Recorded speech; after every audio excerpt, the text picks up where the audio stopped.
A 20-year-old woman is seriously injured after she was allegedly sideswiped by a semi outside of Grand Forks last night. The North Dakota Highway Patrol says the semi was heading to an industrial park off of I-29 northbound around 10:50 at night near Grand Forks. The semi driver told troopers that while he was driving in the right lane, he witnessed the female run into one of his trucks, getting hit by it in a sideswiping manner. The woman was brought by ambulance to Altru, where she is receiving medical treatment. The driver of the semi was not hurt and is not facing any charges. The accident is still under investigation. A 34-year-old man is dead after he was thrown from his vehicle in a crash in southwest North Dakota. The State Patrol says it happened around 4 Sunday afternoon in Bowman County. The man was life-flighted from Bowman to a Bismarck hospital where he passed away. The crash is under investigation. 4:32, let's get a check now of our First Alert Storm Team forecast with meteorologist Lisa Green.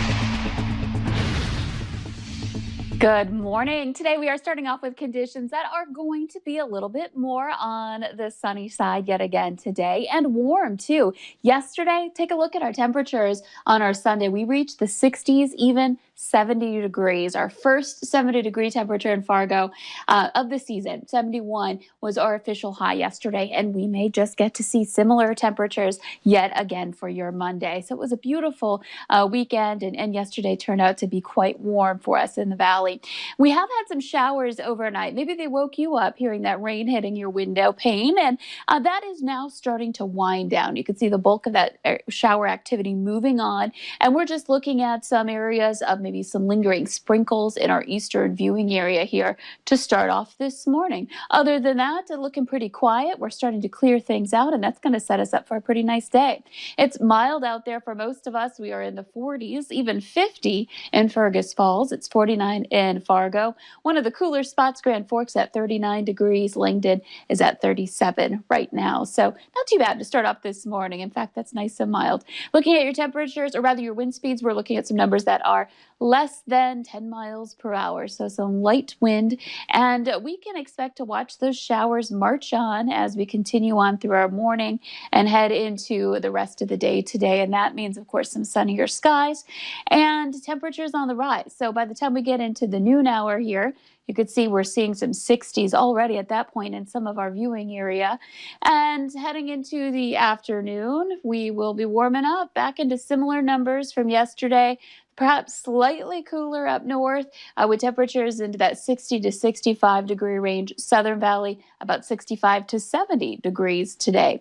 Well, enjoy that sunshine heading into the afternoon. We may get some of those afternoon cumulus clouds popping up.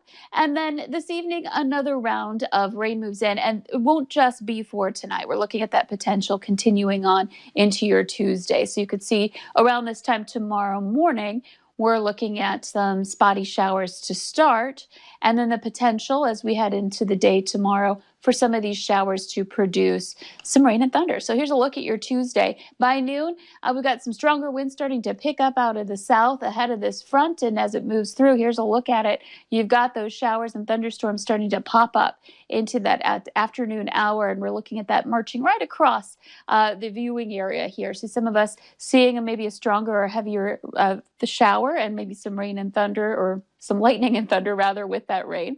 And then heading into the evening hours, expect those temperatures to dip again. And we'll kind of see a cooler day tomorrow because of the cloud cover and the rain too. And gradually that rain does start to end. So here's a look at your 7-day planner. Some ups and downs here, but mostly ups in the forecast. You were looking at a high of 70 degrees today in Fargo.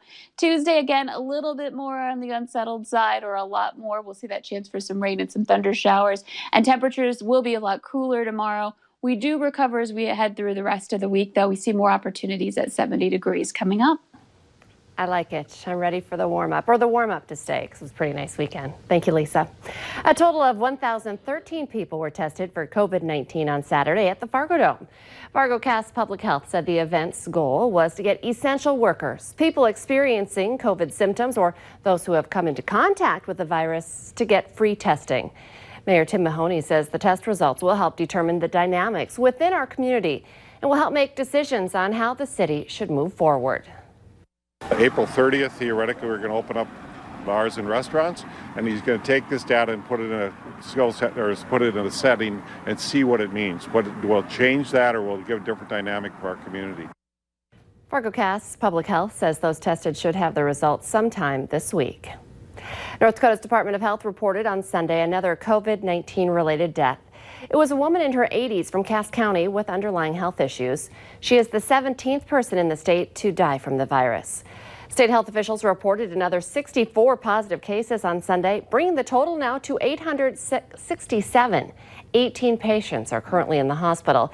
There's no report on total patients in the ICU right now, while 326 patients are being listed as recovered in the state. Minnesota health officials reported another 28 COVID-19 deaths on Sunday, including 2 Clay County residents. The state's death toll is now at 272. The 2 Clay County residents were reported being patients in their 80s and 90s. There are now 9 deaths related to coronavirus in Clay County. There were 156 new positive cases in the state of Minnesota, which brings the state's total now to 3,602. Right now, there are 285 patients in the hospital with 115 in the ICU. 1,774 patients are listed as no longer needing to be isolated. And Valley News Live has learned a second employee at the Bobcat plant in Gwinner has self-disclosed a presumptive positive case of COVID-19. And now the head of the union for the employees says he's calling for a total shutdown of the plant. According to the company, this past Friday, the plant underwent a thorough cleaning after learning of the first employee's presumptive positive case.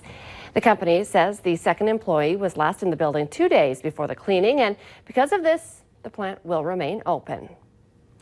Highway 52 near Carrington, North Dakota is back open after a train derailment forced crews to close it for cleanup Sunday morning. Take a look at these pictures. Officials say the last 20 cars of the 100-car train left the tracks just after 7 in the morning near the highway underpass north of the city. Canadian Pacific says the train was hauling grain and no hazardous materials were involved. No one was hurt. The cause of this crash is still under investigation.